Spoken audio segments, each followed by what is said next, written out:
Welcome boys and girls, I'll show you how to sign out of all accounts on Netflix. So obviously you want to go to netflix.com right here, just let it load for a second.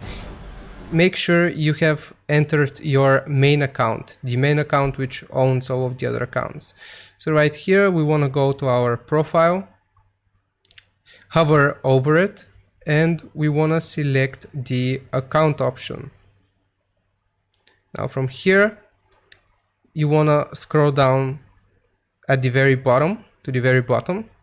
And as you can see, we have this option right here, the fourth option starting from top to bottom, sign out of all devices, So if you're the rightful owner of this main account, you can sign out of all devices and well, they will have to re-sign in, or you can change the password, so on and so forth. You know what to do from here, but this is the option where you can locate it at the very bottom, account, and the very bottom, sign out of all devices. I hope this video was helpful. Make sure you show it some love, like, subscribe, and I'll see you boys and girls next time. Take care. Happy watching.